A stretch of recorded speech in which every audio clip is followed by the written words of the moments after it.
The USS Adventure has the Agonians on the space phone. The holodeck was originally called the Recreation Room. And an eagle could go blind from looking at Pelia's logs. Hello, everybody, and welcome to The Seventh Rule with Sirach Lofton. Hello, hello. My name is Ryan T. Husk, and today we're doing a review of Star Trek Strange New Worlds, Season 3, Episode 4, A Space Adventure Hour, written by Dana Horgan and Catherine Lynn. This is directed by number one, Jonathan Frakes. How you doing today, Sirach? Doing good. Doing good. Catherine Lynn. Well, everybody, we want to give a very special thanks to our pals, Chris Garris and Dave Gregory, for sponsoring this episode and this show. Thank you so much, guys. Really appreciate you. Those guys are like the biggest Strange New Worlds fans. I don't blame them. Show's a good show, really, with a good cast, you know? So it's easy to be a Strange New Worlds fan. Yep. You know, one thing I noticed about this episode, too, you know, before we get into the what it's about and everything, but just the way this show looks, you know, the set design, you know, costuming, I think everything is just such, it's a beautiful, beautiful job as far as the cinematography. I love the wardrobe and, you know, choices, set design, obviously, and then the visual effects as well. So when you come to the production team, these guys are outstanding. They're delivering A+ quality material on screen. More on that in a bit, because I'm going to probably echo those sentiments, I bet you, more than once in this review. Everybody, please make sure you like this video, subscribe to the channel, hit the bell icon for notifications. If you're listening in, give us a 5-star rating and a nice review. We'd really appreciate that. Also, visit us on patreon.com. That's patreon.com/the7th-rule. Donate, become a patron, support the show, become part of the family. It's a lot of fun, and we're looking forward to seeing you out in cyberspace or in our live chat and comments below. All right. So this episode, where to begin? At the very beginning, when it's just like some hokey parody of the original series of Star Trek, I was very pleased with that. I enjoyed it. I loved looking at the interior, you know, design, or the production design, you know, all the little spinny things and the doodads and the buttons and all that. And it was one of those things where it was hard for me to soak everything in, because I wanted to look at the outfits so badly, and I wanted to watch the performances that were terrific so badly, but I also wanted to like catch all the things in the background. I'm like, I can't catch and comprehend as much as I want to, you know, without going back 10 times. But what'd you think of that beginning sequence? Well, you know, from the beginning, I have to say, I was like, I thought I was watching the wrong show. I actually paused and checked to see, am I still watching Strange New Worlds? So I wasn't sure if maybe I had skipped the episode.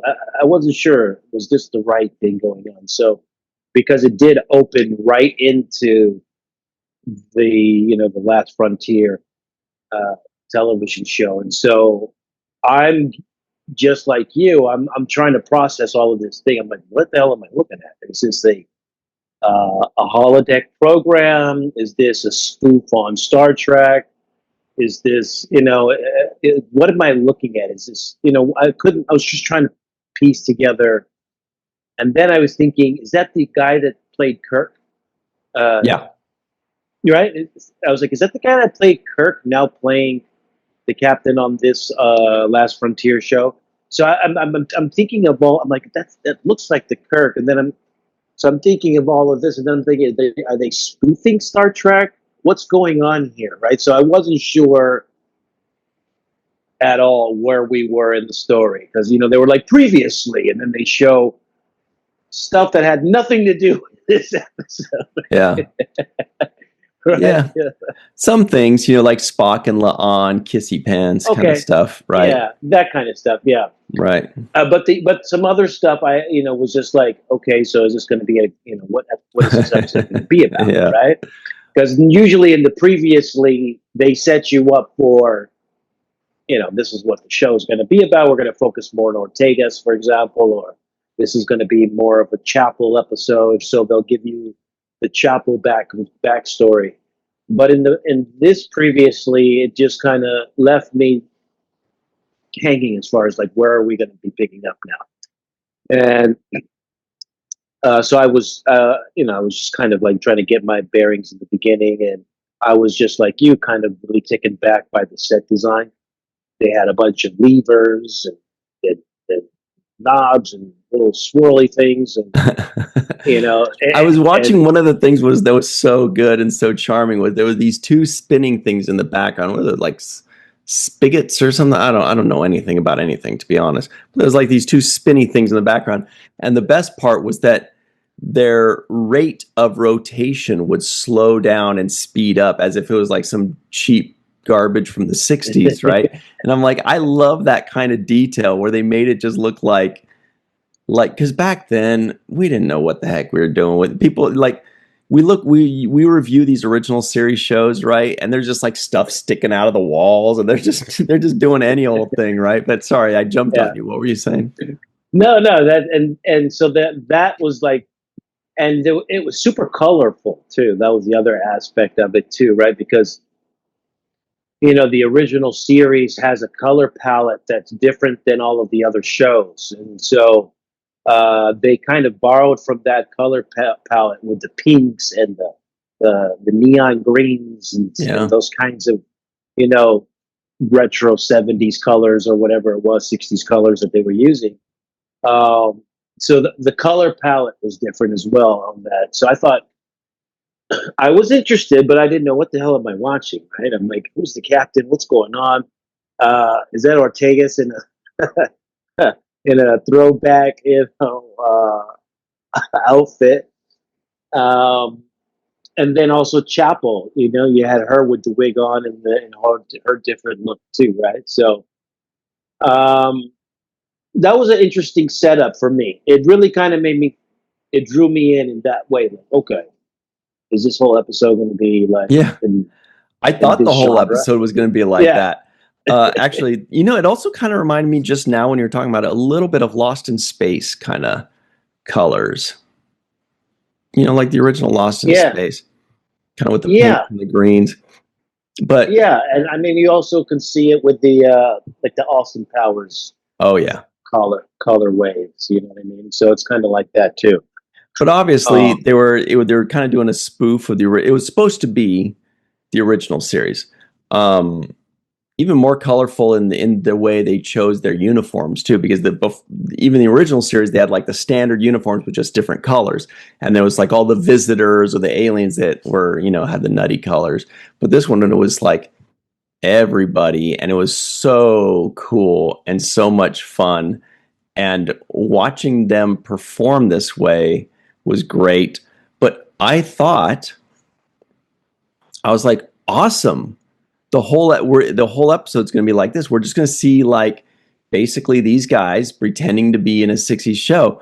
And I liked the episode, but I would have liked to see what would it have been like if the entire episode was just that show. No explanation. Just here's our spin or our yeah, take on a 60s sci-fi show that's like Star Trek, kind of like Galaxy Quest kind of spoofs it or whatever, or Spaceball spoofs Star Wars. yeah. It would have been cool just to see everybody's role, and then they run into danger and they do stuff like that, and then it ends, and then next week we're just right back to Strange New Worlds. I thought that would have been pretty bold, fun. Yeah, I mean, it would have been bold. They could have not revealed the fact that they were in the holodeck program and that Lon was trying to figure everything out until the very end, and so that you could have stayed in that world while she's figuring things out. But you know, um, I wasn't too upset about it. actually, because I was okay with the fact that the story became about the holodeck, basically the first use of a holodeck on Yep. a starship. You know what I mean? And so, that in itself is a great story to tell. It's something that, I wasn't even curious about until they said it. And Hmm. then I made me think, oh, what was that like the first time they, had to use a holodeck and got a chance to use it on board a ship. So, and then it made me think, oh, all the stuff that I had been seeing, they hadn't used one up until now. So it's 3 seasons in, and we haven't seen any holodeck scenes. So everything has been, Right. you know, Because in the original series, there was no holodeck. It was finally added in the next generation, like 100 years after Strange New Worlds. So it's another one of those things, kind of like Discovery, where they say, "No, good technology, but we can't. It's too dangerous. We can't use it." And I caught myself. First thing I did when they were in the holodeck was I was like, "Oh boy." The old stuck in a holodeck episode. Everybody's always stuck in a holodeck. But wait, it has real implications. They can actually die and the ship can blow up and all blah blah blah blah. But then I was like, well, hang on, actually, this is a new spin on that because it's not the old stuck in a holodeck episode. It's in a way the original stuck in a holodeck episode in its own way, you know what I mean? So that was yeah. a lot of fun. And also what I thought was fun was when she walked into that holodeck room, how they replicated the grid pattern effect that they had Yep. on the next generation. That first kind of holodeck, blank home screen, let's say. That's The the home holodeck screen. screen scene. Yeah, Yeah, the it home should have a screen. ball bouncing. Da-dung, Yeah, da-dung, da-dung. Remember that? Da-ding, yeah, da-ding. yeah, exactly. That's the holodeck home screen. It's just the grid right there. So they paid homage to that. I thought it was great, and this was a clever episode because, in a way, they're basically paying homage to Gene Roddenberry and his Yeah. vision of Star Trek in this episode. And I thought that was clever. Um, and, that was intriguing for me as well. That was something that I thought was well done as well. Just talking about the show as a show on the show, which is hilarious. It's kind of, Yeah, it was great. It was super meta. Actually, one more thing I wanted to talk about with regards to that first, a couple things. That first segment was when it showed the exterior of the ship. I was like, this ship is way too sleek for the 60s. That did not work for me, man. The interior was totally shifty, shafty, arts and crafty 60s. But the yeah, exterior was just, it had a funny color. But man, that was a sleek looking ship. It was like zooming and zapping and all that. I was like, that's shit. yeah, So now I'm like, these VFX guys are so good that they can't make something shitty even if they tried. It's kind of like singers. If you ever heard somebody that sings actually try to sing off key, they can't do it. Even when they try, the best they could do is sing in an obnoxious voice, but their voice is still hitting all the notes perfectly. They yeah, can't do it. And I've seen people in commercials trying to do it, and I'm like, clearly she sings because she can't sing off key and she's trying. It's kind of like that. It's like when you're so trained to be so good, it's nearly impossible to not make it look great, because I was like, that ship looks awesome. I don't care. yeah. Maybe it's supposed to look goofy or ratty, but it did not. It looked great to me. And I thought it was really cool that it had its own title sequence, right? He's like, he didn't say space. He's like the stars, the last frontier, and everything was like slightly different. And then the music's going. That was just too much fun. I just kind of wanted to get your take on that. Was a lot of fun. And the Star Trek nerd in me was like, hey, wait a minute, that exterior of the hull of that ship is way too colorful. Yeah. Starfleet uses grayscale Mhm. for their ship exteriors. We don't do all that fancy color stuff like the Klingons or whatever. And their Those red. damn Klingons and their colors. Relax, Klingons. He's gray like the rest of us. Exactly. So the nerd in me was upset about the color. I was like, that's way too colorful. Uh, so, but no, this episode had too many moments in there that I just really, you know, the Argonians. That's not a real. I don't think Okay, so. But it was okay, that thing with the hand eyes. right. Having I was some like, is that? good hand eye coordination, I guess. Yeah.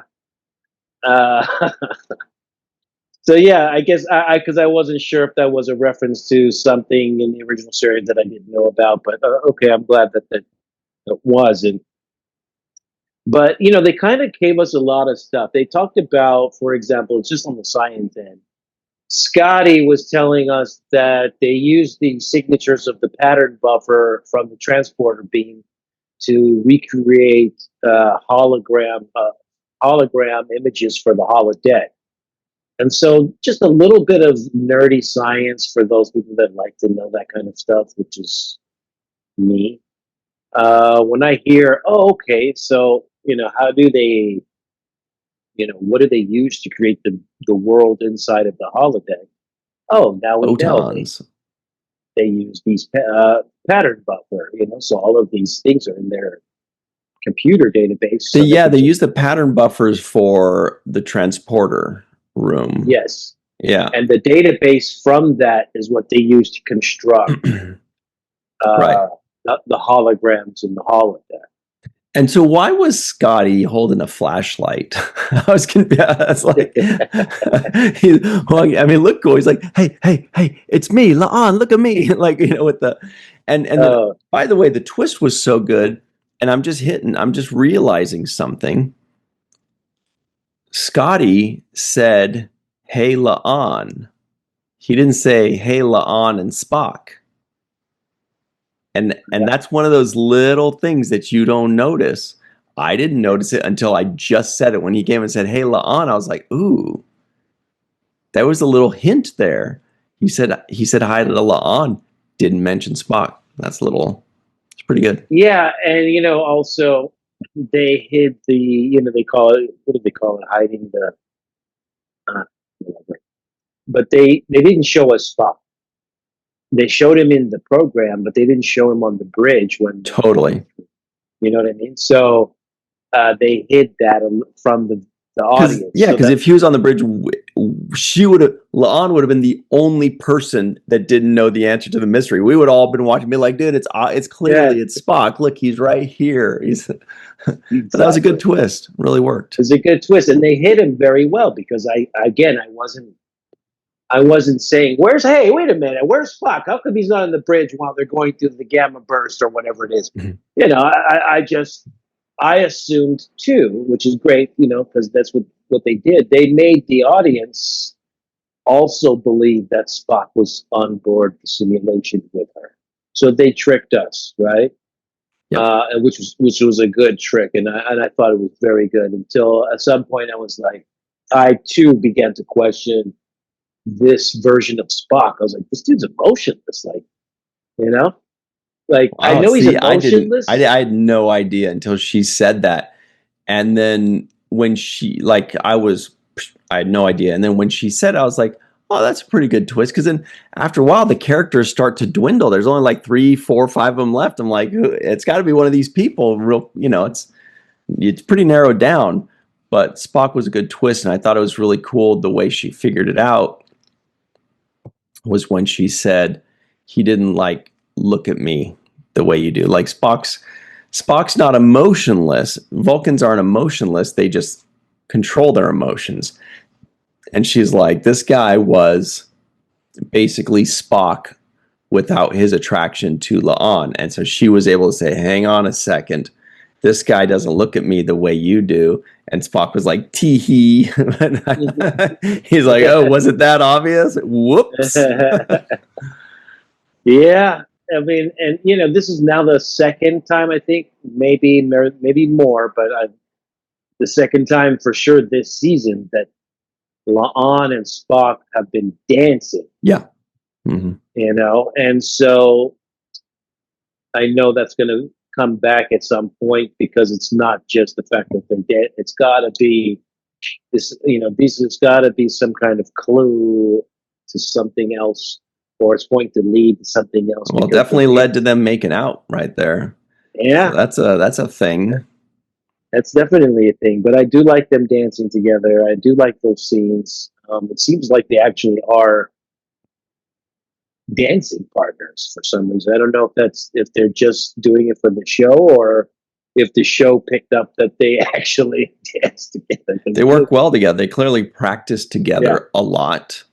Yes. But this is now, if I'm counting correctly, this is Spock's third lady already. Christine Chapel and La'an and T'Pring. T'Pring, right. Mm-hmm.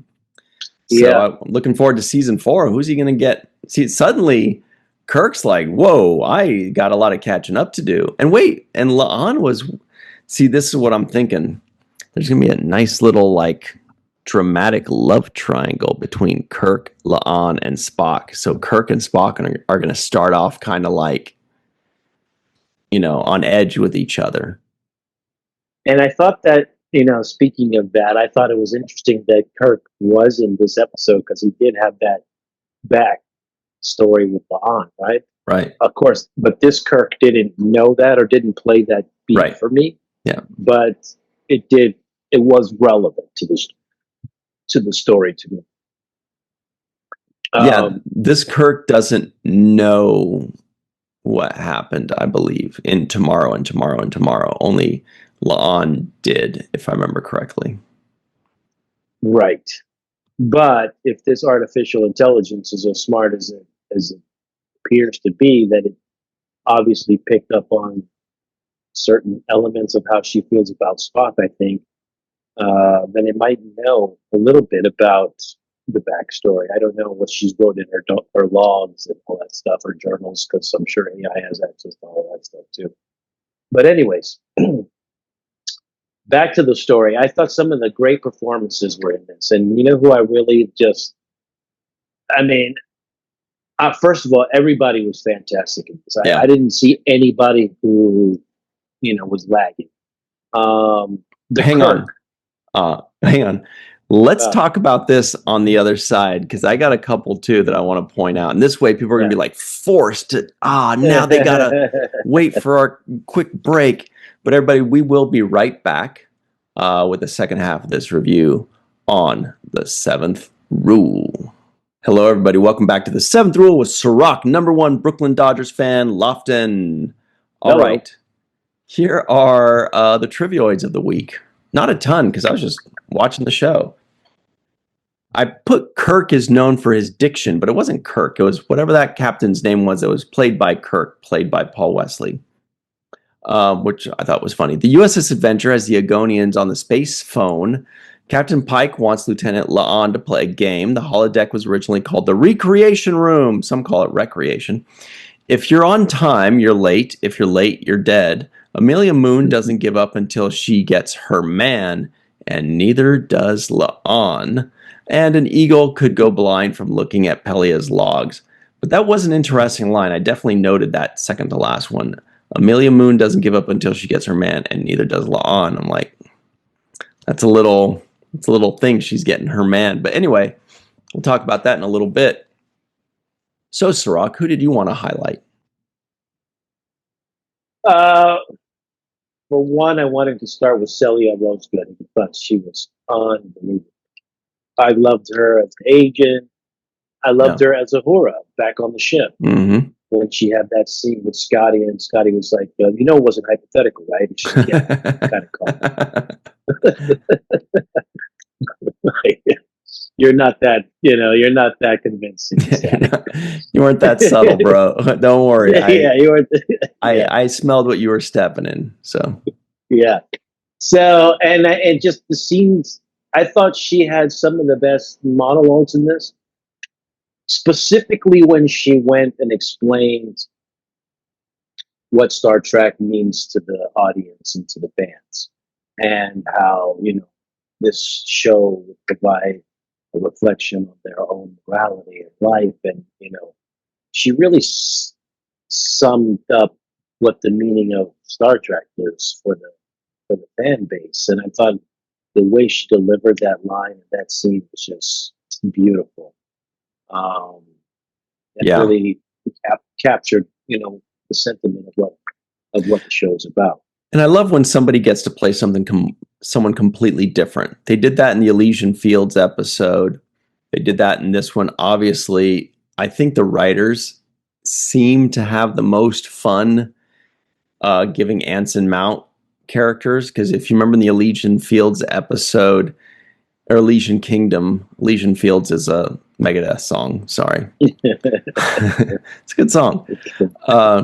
But in the Elysian Kingdom one, they made him like this meek, weird, whatever, goofy guy. And then in this one, they made him like a total weirdo, which he nailed.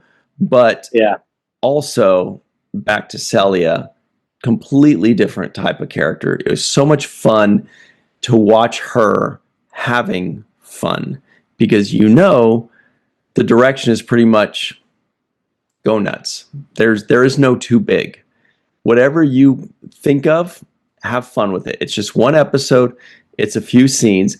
And she probably was like, all right, here we go. And she created this character.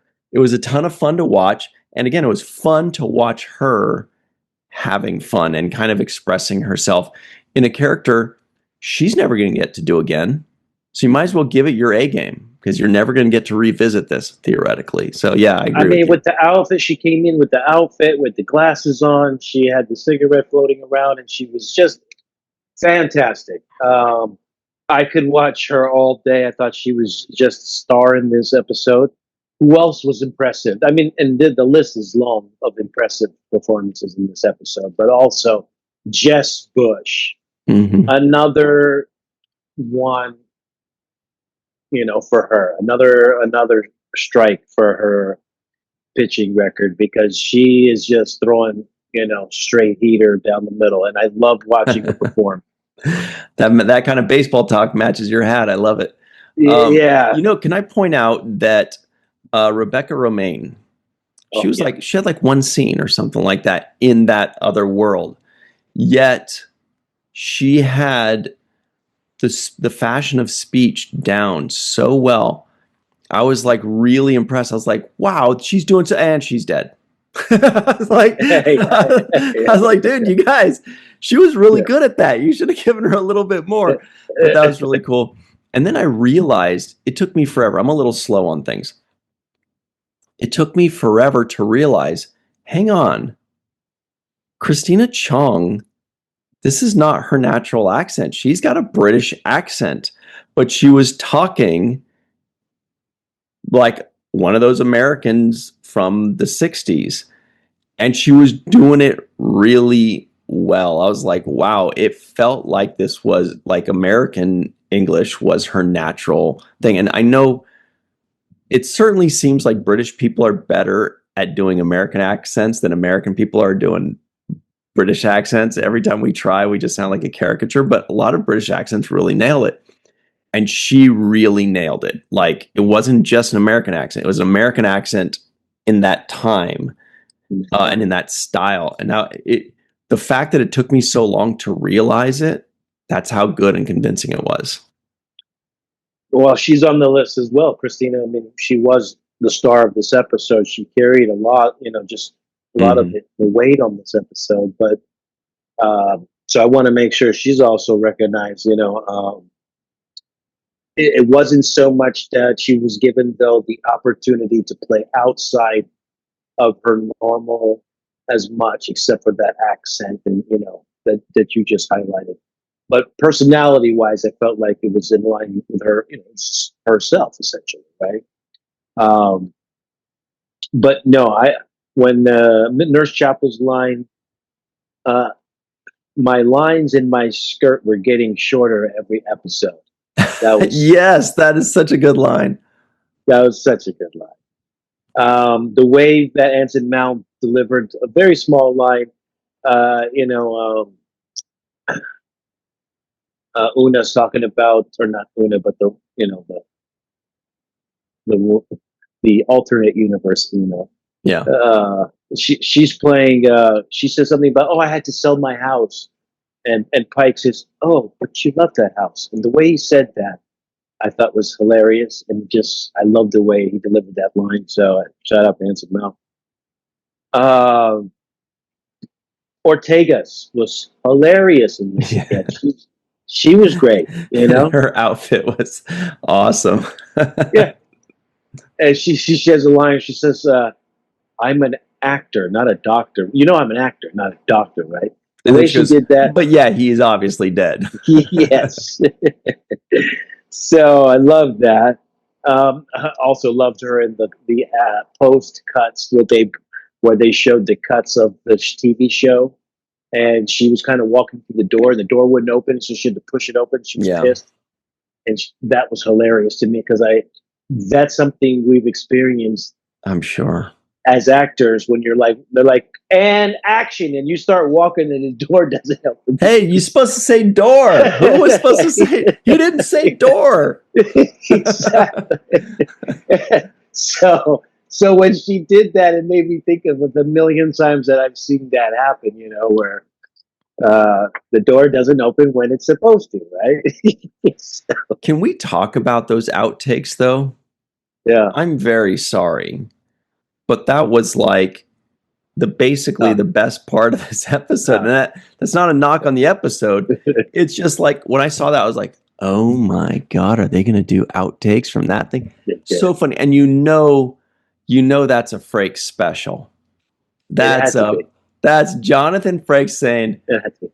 hey, you guys, let's knock this out. I got a great idea, but we can only do it if we finish filming with enough time, or something like that. Like it, because you can't just like shoot Add longer. stuff in Yeah, there. you can't be Yeah. like, everybody come in on a Saturday. I want to do something funny. They'll be like, you write me out of this one, bro. But it was so funny when Paul Wesley was trying to do the Riker maneuver by stepping over the captain's Yes. chair. That was a direct reference to Riker, who is the director of this episode. He's like, I was trying to Yes. step over it. Oh man, Had me laughing too. this was phenomenal. It was so good. It was so good. And even when Anson Mount, who playing the TK character, when he's like cut, and he walks up to him and he's like, yeah, you just. And he's like, what? I didn't know what the script said. He says, yeah, typical. You didn't know what the script said. He's like, at least I know how to act, or what was it? He's like, there are just too many good things. There was too many good. Oh, and then when there was that's what it was when La'an and fake Spock were watching like the behind the scenes footage, and he's like, maybe if you could act like a normal person, he was saying that. He's like, it's called acting, or so. I don't know. That was also very funny. That had me rolling too. That I think that was the time when. Oh no, there was another moment where Jess, as her character, she said, "At least I can deliver a line believably." Yes. Yeah. It was just that was a great line delivery actually by her. Mm-hmm. So yeah, and then Pike, he played he was excellent in this episode. He was so different from how he is as Captain Pike when he was just playing the TK character who was kind of like a little squirrely, and you weren't sure whether he was guilty or not. So yeah, I think everybody on this episode just knocked it out of the park. We had a whole bunch of nams, you know. Yeah, I only heard Pelia as the Nam. What else did we have? This was her second week in a row with a non-appearance mention. Yeah, no, I counted stuff that you wouldn't normally count as a nam, and so they mentioned William Morris, for example. They mentioned Max Factor. So I guess these are not nams, but they are people that they're referencing in that time period. See, I don't know those people. When you said William Morris, my first thought was Philip Morris. It's like, wait, Philip Morris? No. Okay, so William Morris is the big agency. It's the first and Oh, largest gotcha. Yes. agency for actors. It's been bought now by Of Endeavor course, or yeah. merged with Endeavor. So it's And they Morris mentioned Endeavor. central casting too. They mentioned central casting. Max Factor Yeah, what's that has one? the building on Hollywood. The Max Factor uh, is the guy who basically started the makeup line. If I'm not mistaken, Maybelline or whatever it is. But Max Factor is the Okay. big makeup giant I thought of she the was born with it. business. Because it turns out it's Yeah. Maybelline. Yeah, maybe it's me. And so, yeah, Johnny Carson also got a whole name in this. Mm-hmm. So, yeah, I mean, there were people that they brought up. They also brought up Warner Brothers. Yeah. You know. Yeah, So, that's yeah, true. I thought it was A lot of cultural references that were really cool. That was fun. Yeah. I mean, the whole thing was fun because it was so meta. It was so like referencing as if they were around in the 60s, like as if this were just Star Trek in the 60s. And I was like, wait, are they trying to say that people didn't like Gene Roddenberry? Was Gene Roddenberry a weirdo on set, or were they just kind of turning it into a parody? I think everybody was just kind of like, like an extreme version of things, because I didn't really think of Gene Roddenberry. Mind you, I never met him by a long shot, but he didn't strike me as the guy that was kind of like weird and messy and kind of in his thoughts, kind of like how Anson Mount played the character. Right? I think that was just kind of a joke. I think that was a character that Anson Mount created. I don't think that's a reflection on Roddenberry. Yeah, I don't think so. I think that Roddenberry might actually perceive himself to be more of a Riker type of guy. If you were going to characterize him, he would probably be more in alignment with Riker, because he's a big guy. He's, Yeah. You know what I'm saying? And a police officer, military decorated. So like, he's coming from a kind of a macho man background. So and I've heard about his attraction to the ladies. So if you put all that together, I imagine he was similar to Riker. How Jonathan Frakes' character. I think that's what he did. He did kind of model Riker after himself, and he modeled Wesley after Rod. Yeah. That Riker was him basically in a way. In a way, exactly. Like, it's like, when if you could cast somebody to be play you in a movie, you're obviously going to get a guy who's a little bit better looking than you, and who speaks just better, a little bit better than you. But that's how you see yourself, right? So it's like, oh yeah, no, that's totally me. And so, yeah, I mean, I would say Jonathan Frakes is the embodiment of Eugene Roddenberry persona. Ladies' man, a larger than life guy, military background, that kind of charm, which was, for that time period, suitable and appropriate, but maybe not so much now, but the kind of charm to, be, flirtatious and whatnot. So I thought this episode had a little bit of everything for me. The music was great. The exterior shots of the scene of them going through the gamma burst, I really loved that. Mm-hmm. I know it was just a small moment, but it really looked cool. It sold me on the gamma burst, ray kind of. You have 30 seconds of power.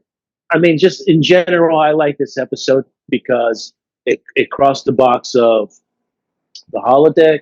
It made reference to the value of science fiction in general and the way that the Star Trek storytelling has a reflection on society and its own morality and its own worldviews, and sometimes teaches us about our things about ourselves that we may not have considered or really contemplated. And so, having this episode, I thought covered all of those boxes. It wasn't too far over the top comedic, where I was like, oh, they're trying to do a comedy episode. It was a murder mystery episode, so I was thinking to myself, if you're not a murder mystery detective guy, then you might not like it as much. And so I figured, Ryan, Yeah. you were not. Not usually my thing, yeah. But it Yeah, seems yeah. like So it's more your thing for sure. I thought of you there. yeah, it is more my thing because it's the typical who done it, the Clue. We had that, remember that game Clue we used to play, Mm-hmm. where you just murder mysteries, basically. Totally. And so I always grew up a fan of those kinds of things, and I like, even when it's done on the Next Generation, for example, when Dixon Hill has to do some of murder mystery solving, and I think they did some of that on Deep Space Nine as well, like murder mystery. Yeah, James kind Bond. of. Yeah, the James Bondy kind of stuff. Yeah, with Bashir, Yeah, Dr. Bashir, I presume. yeah. So they've touched on this murder mystery kind of whodunit, themed Star Trek episode, and I thought this was clever because it was done in a way where it introduces the holodeck. It also, the B storyline was believable enough, to keep it compelling, and also put pressure on Scotty because Scotty had for the first time, like a heavier role in this episode. I thought, a lot of things hinged on Scotty. Hey, Scotty, Scotty. So we got more Scotty, which I've been asking for a while because I wanted to. I don't see the interaction between Scotty and Uhura on the original series, for example. You know what I mean? And I like that backstory, character relationship building. It would be great to see. And this was an episode where we got some of that. You can see Uhura was willing to cover for Scotty because when when they finally realized they're out of power, there was a great shot of Uhura at her console where she's looking back like, yeah, I kind of knew about that might happen because I know what's going on, right? And so you can see that look of kind of guilt of kind of knowing about what's going on. The captain's like, "What the hell's going on here?" And Uhura has a look on her face that I thought was well cut to by the Frakes, the reaction shot. So overall, I enjoyed this episode a lot. That's so cool. I'm glad because I thought of you a few times, and my initial thought was I think this is the kind of thing that Sirach likes, but then I wasn't sure because I'm like, it's kind of a different twist. You're definitely a murder mystery kind of guy. You're definitely a Columbo kind of guy, but you never know. Sometimes something. I've always been the kind of guy that is less into the holodeck episodes. Some are great, like Take Me Out to the Holosuite. Others, I'm just kind of like, I get it. It's a lot of times it's because when the writers do it, and I'm talking about like 90s Star Trek, when they do it, it's because they're like, dude, it's episode 155. We can't, we gotta try something else. We need to go touch some grass or something. Now in this case, this was definitely a new twist on it. There was a lot of cool things about it. Overall, I had a lot of fun with it. It was a very easy watch. It was a very fun watch, and it was fun to look at too because you're seeing all. And then I was thinking, like, did they build all that stuff? I always think the same thing. They're building all that stuff for one episode. It looks so cool. It's such a shame that they make something look so good, and then they go, well, I guess we just got to tear it all down. I guess. Can we store it somewhere? They're like, well, Canada's really big, but so that's always the bummer about it, is they create something that looks so cool and so great, and And then that's it. Uniforms too, or the wardrobe, I should say. The wardrobe was great. The music also popped for me as well. Totally. I love the cuts of Mbenga being interrogated, and then they cut to Ortegas being interrogated and them saying different things or whatnot. And it's just in general, I thought it was. I should have known Spock was the killer when he said, in the words of Sir Arthur Conan Doyle, "The game's afoot." Yeah. And I'm like, that's not a Spock. Yeah, that's true. That's true. That's a good point. What I also noticed is they kind of gave Babs the least amount of lines in like that old 60s thing. And I was like, I bet you, because Babs is like, I'll do it, but that's not me. Like, he just doesn't seem like the kind of guy that's like, oh yeah, give me something really goofy and zany and wacky to do. He's just kind of like, he's like, I'll be there, but I'm not going to do some weird, 1920s American accent, bro. That's not what I'm going to do. It's funny because he did that also in the other episode, the Elysian Kingdom episode. I think everybody was dancing. He was like, bro, I'm not dancing. No, but that was one in the sing-along episode. What was it? Subspace Rhapsody? Yeah. And everybody's singing and he also kind of hid in the corner there. And I remember there was one point where they kind of had like to skip out of the and he's doing it. And he looked like when Major Kira in like the Ala Morena, she's just like, just kind of, or like Cisco, they're just kind of going through the motion, but you could tell they're like, this isn't my thing. I hate this. That's what they're saying on the inside. And he's trying to like skip along, and I'm like, they're letting this guy off the hook easy because they know it's best for them right now. And there's just certain things. It's just like, oh, that makes me look so bad. I don't want to do that. It's not my personality to do that. So, that's Babs for you. But overall, man, it's another one for Jonathan Frakes, man. And the guy, he has his finger on the pulse of what Star Trek is about, and the kind of material that the audience is looking for, that the networks are looking for. I'm sure he's just checking boxes when it comes to everybody walking away feeling satisfied. You could tell the actors are having a level of fun that you may not have with other directors, because it's Frakes. He knows what the hell he's talking about, and he's bringing such a life experience to the thing. And he also is an actor's director, where he's getting you to feel excited. He's bringing motivation to the table. So that's why I think we got exceptional performances from Celia Rose Gooding and other actors, like the guy who played Kirk, who played the captain in the Last Frontier episode. But he got a lot of extra out of certain people, and I think it's because it's Jonathan Frakes. Everybody's like, hey, you know what? I want to. He's right, and I want to listen to what he has to say, and I'm going to try to, I'm going to have fun with it. I'm sure he brings the fun to the set. So yeah, I liked the episode. I thought it was fantastic. That's great. Awesome. We're just about out of time here. Another fun one makes me look forward to episode 5. We're already reaching the midway point, if you can believe that, of this episode. Yeah, and that was the other thing I was wondering about, like, because they talked about being canceled, and I'm like, does the idea of being canceled, did that come from another show being canceled at the same time that this episode was being written? I just wondered about that as well, because being canceled was a topic of discussion. You know what I just realized? We've just reached the second half of this entire series' run, because the series is only going to be 46 total episodes, because season 5 is only going to be 6 episodes.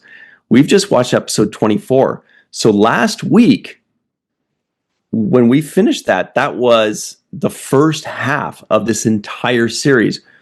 We've begun the second half of this entire series. How sad is that? Like, wow, that's mind-blowing that this entire series, we're already more than halfway through this whole series. Wow. Yeah, and the unfortunate thing is the gap in between the time that we were able to see the end of season two and beginning of three. That Hmm. gap, did kind of hurt the momentum of this show a little bit to some degree. Not that the fans weren't waiting, but just the momentum of cranking out episodes and staying connected to the plot of the show, those kinds of things.